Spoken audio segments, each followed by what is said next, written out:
Here's the worst part. Do you know why those countries have such high tax rates? Because of us.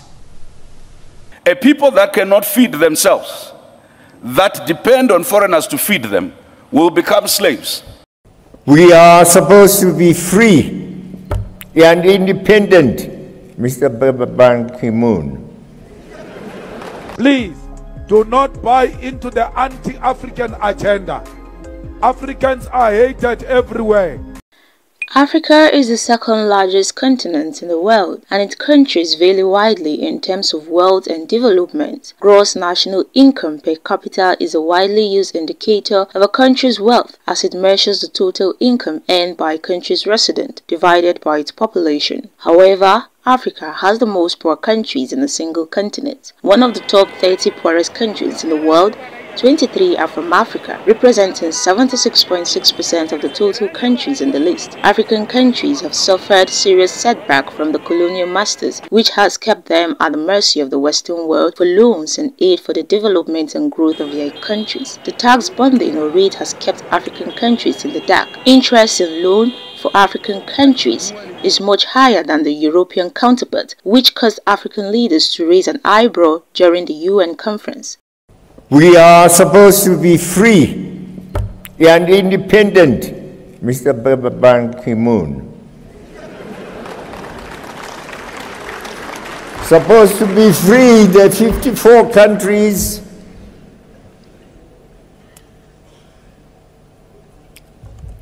We come to the United Nations, it's ceremonial. Every year, September, we are there. We pay lots of money to go there. And to the General Assembly, we make speeches, we go back home, year in, year out. But the bosses in the Security Council say, you shall never have the powers that we have as permanent members. And we have asked and asked and asked, and asked and asked, reform the Security Council.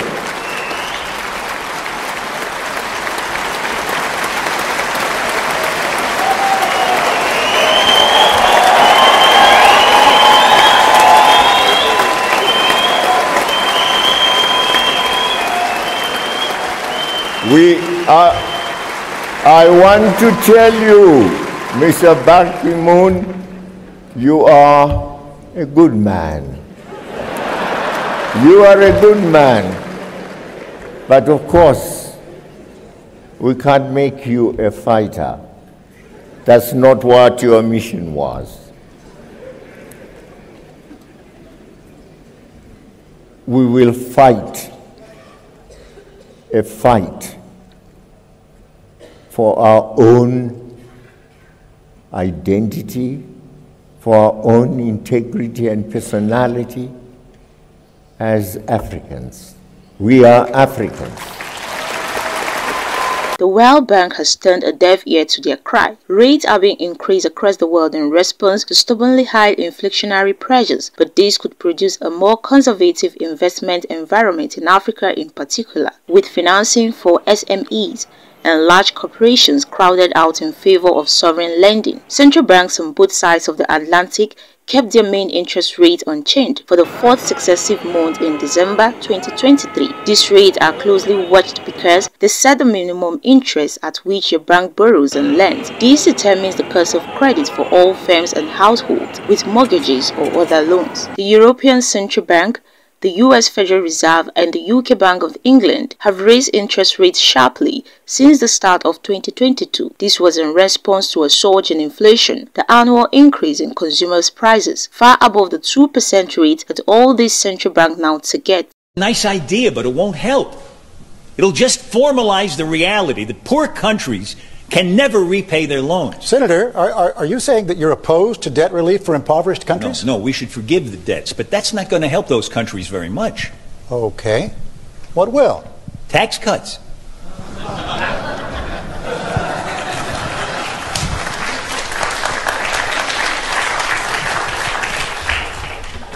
Some African tax rates are the highest in the world.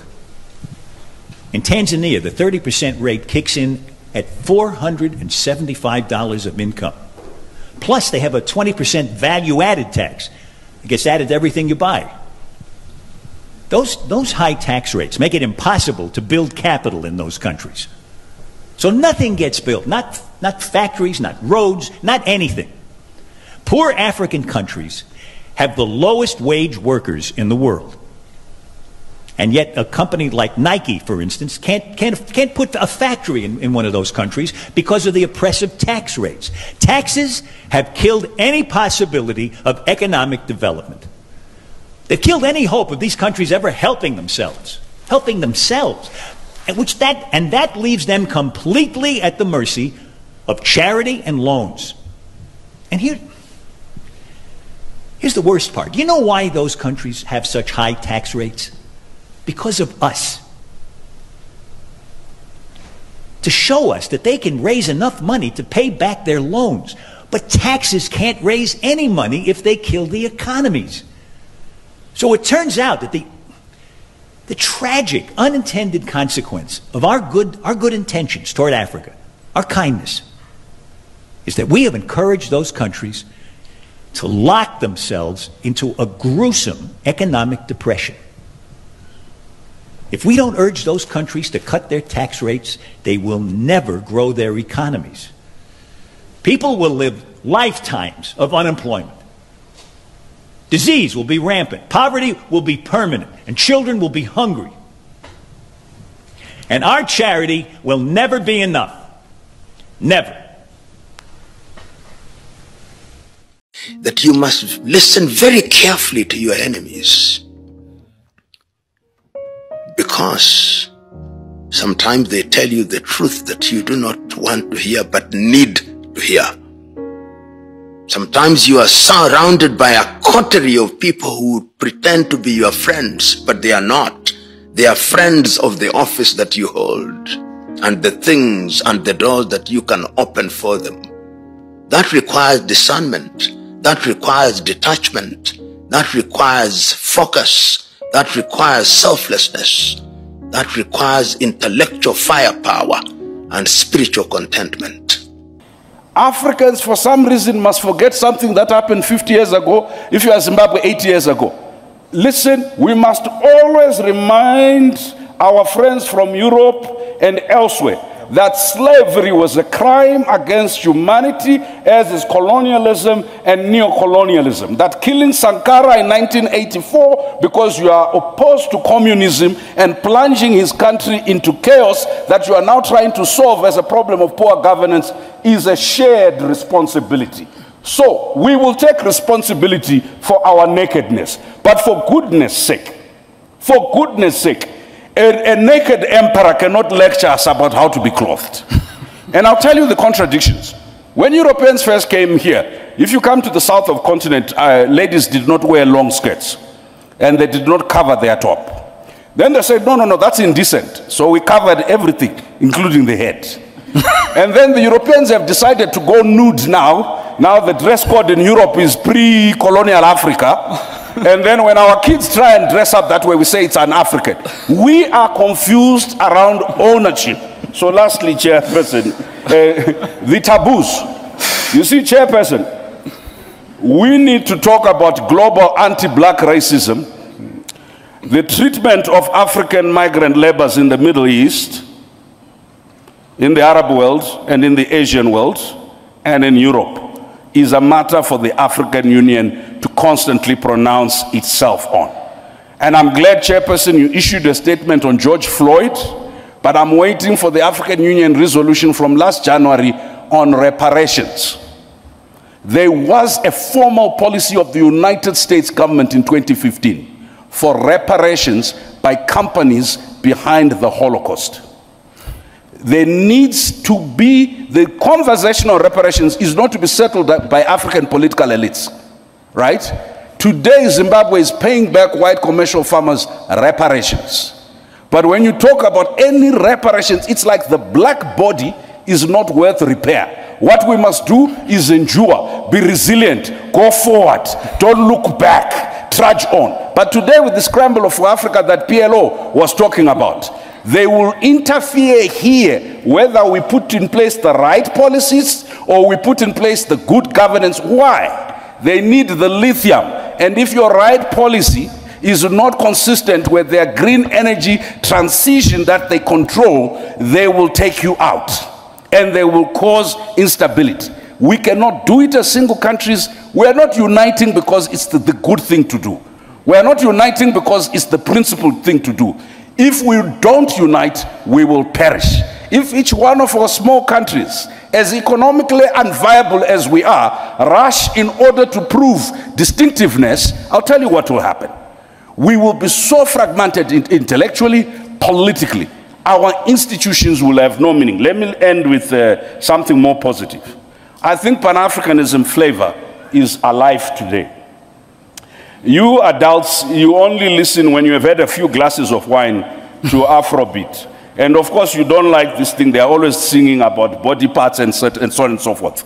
I want to suggest to you, one of the most revolutionary things that the African Union, under the leadership of the chairperson here, has done is to talk about arts, culture, and heritage, not as entertainment, not as add-on, but as part of imagining the future economy, is to talk about the digital, not as part of little things you do, but as part of building the economy. All that's left now is how do we defend African art, culture, and heritage, not only in Africa, but globally. How do we make sure it is the mainstream of AfCFTA along with all the other big things we do? And how do we, in the digital economy, make sure we are not consumers of products that are produced elsewhere and not part of the production chain? Okay. If we do that, our Pan-Africanism is economic, our Pan-Africanism is cultural, our Pan-Africanism is intellectual, our Pan-Africanism is also spiritual. Just remember. Please do not buy into the anti-African agenda. Africans are hated everywhere. So Wetu cannot afford to hate Africans. Black people are hated everywhere. When you see a black person, see yourself. When you see a black person, say, my brother, my sister, let's work together to build the African continent so that it can compete with the United States of America, it can compete with Europe, it can compete with China. You hate Africans, but you don't hate the Chinese. You always say the Africans are taking your jobs. Stop being used on black violence. Stop being used on an anti-black agenda. Love yourself, and once you love yourself, you love another black person. Now an African who threatens me. African.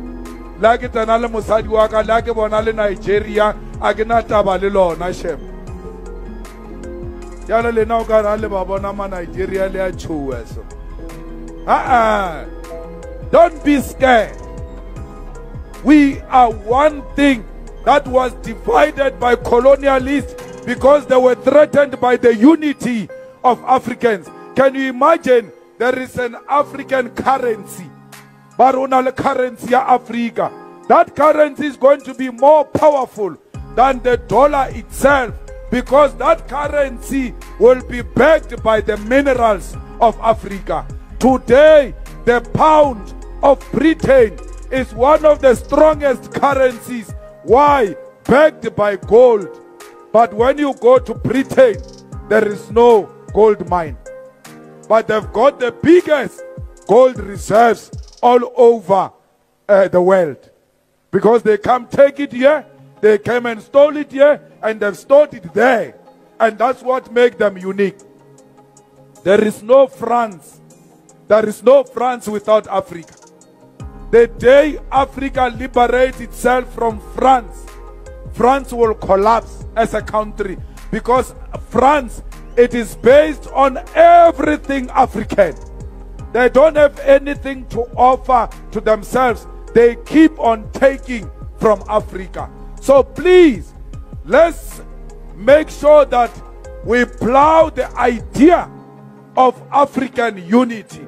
We may not be there when Africa gets one president, but will be the ones who have planted that idea amongst our children, and our children will salute us. Observed is that the top 10 poorest countries in Africa are mainly those that have suffered from political instability, conflict, and a lack of economic development. The 10 poorest countries in Africa are Western Sahara, Burundi, Somalia, Central African Republic, Mozambique, Madagascar, Sierra Leone, the Democratic Republic of Congo, Niger, and Eritrea. Western Sahara is the poorest country in Africa, with a GNI per capita of only $56. The country is located in the Mareb region of North Africa, and its economy is mostly based on fishing and phosphate mining. In terms of loans defaulting nations, Ghana has maintained its spot as Africa's most indebted country to the International Monetary Fund, IMF. Ghana's debt to the IMF increased by 35.55% over the time period under consideration, per data from the IMF's quarterly finances for July to ending 2023. Out of the 5 categories of largest outstanding loans as of July 31st, 2023, Ghana's special drawing right stood at $1.689 billion, higher than $1.246 billion SDR recorded as of April 30th, 2023. Just recently, Ethiopia failed to pay a $33 million bond coupon and looks set to become the latest African country to default on its debt unless a restructuring agreement can be found with international bondholders within the 14-day grace period. As global markets now expect Ethiopia to join Zambia and Ghana as Africa's latest debt defaulters. So many experts have said Africa will not be able to end poverty until it learns to use what it has to stand on its own 2 feet. Contributions of black people, of Africans, towards inventions, because until now the province of economy was not the province of black people. In my country, in Zimbabwe, when land was taken, a British court gave a judgment that said, the question before them and who owned the land, they said, one thing is certain, it cannot be the native because the native has no sense of ownership. It was on that basis that land was taken. Number 2, on the question of economics, even we pejoratively only talk about our people as informal law, informal economy, yet the informal economy is formal. That's how India developed through its cottage industry. That's how we have a psychotic addiction to colonial definitions of what, and that's why Professor Ashraf is correct. It's not just a narrative about our contribution historically, it's a narrative about our contribution now. Our young people who developed M-Pesa, which is now being used globally, who developed Ushahidi, which has been used by over 300,000 organizations, including the Japanese, the US military, and the NATO forces, are never sufficiently credited. Why? Because it is not in the current psyche of most Europeans possible that Africans are anything else except the object of charity that deserve our mercy and our pity. Why? Because they are governed by tyrants, right? Or Africans are incapable of ethics. And we've constantly said that Switzerland, which received the Abacha loot, which received the loot from the then Zaire and now DRC, has constantly been ranked in anti-corruption indices as the cleanest country in the world. PLO and I are lawyers. The receipt of stolen property is theft at law. How is it that you will have Nigeria and Kenya ranked so far, and yet the country that receives the money ranked so up? I think that if you're changing narrative, you also have to change behavior. Our African leaders and citizens constantly confirm the European caricature, an object of pity. When we come into this spaces, we can never transact revolution in courtesy. I like to be civil, to be courteous, right? But each time I start pointing to atrocities committed by African governments, the Europeans and the Americans cheer me up. Each time I refer to the historical atrocities and continuing atrocities committed first by governments and by companies that are dumping cyanide into our underground water and nuclear waste, right? You know what it is said? This is retrogressive. It's undermining investment. It's again, listen, we cannot win the narrative battle by arguing in pockets. They are happy us talking about our localized, indigenized oppression. They are never happy us talking about the question of distribution and redistribution of the global economy, of global power. And what Nkrumah and others realized in 1963 at the founding conference, if Africa is not represented, if Africa does not own its narrative, but you can't own your narrative if your leadership is totally disconnected from its people. You can't own your narrative if your intellectuals are totally disconnected. We have underinvested in rural areas and slums where the majority of our people are. In fact, we treat them as security threats and they are over-policed. Number two, we have underinvested in our academic and research institutions. We'd rather bring McKinsey and bring Deloitte and Touch. They will help us do AU reform. Why? Because there are no African consultancies that we know. Even if they exist, we have no relationship with them to help us with AU reforms, with anything else. And this is not a pronouncement on McKinsey or Deloitte. It's a pronouncement on ourselves. We have not, as a leadership, begun to recognize that the native is capable of knowledge. The native is capable of economy. The native is capable of invention. You can't change the narrative if the starting premise is we're trying to be like Europe and to catch up. We can't change the narrative when we're constantly trying to learn from others without understanding, and I'll end with that, what William Tunga said, the former Chief Justice of Kenya. He says, let's not engage in this romanticist view that there can only be one way to learn. We first must indigenize knowledge. That's what I said, learn from our culture and traditions. Number two, we must diversify who we learn from. We can not only learn from the West, we need to learn from everybody who has something to teach. Number three, we must domesticate what we learn. If we're going to learn anything, let's domesticate. I think the chairperson and the minister said it's consciousness. Narrative is first and foremost by realizing self-worth, self-belief, and looking inward, so that when you look outward, it is to supplement not a vacuous state of nothingness and inferiority, but it is to supplement a very stable, solid foundation where your culture, where your values, where your value for people is important. Thank you. Wow. A people that cannot feed themselves, that depend on foreigners to feed them, will become slaves, either willingly or by force, until this continent assures its stomach infrastructure by its ability to feed itself, until this continent assures its mental infrastructure by the ability to think for itself and ideate. Then this continent will be thought for by others, fed by others. There's no liberty without these liberated intellectual zones and the ability to feed yourself. So interference happens because of our own inferiority and because of the supremacist views of others. While some stated that to eliminate extreme poverty, African countries will have to achieve growth of 5% per capita on average on a per capita basis over the next 10 to 15 years. Then the issue of no debt will be a faded history. Kindly subscribe to our YouTube channel and follow us up on every social media platforms. Patience Obot for Voicetv Nigeria.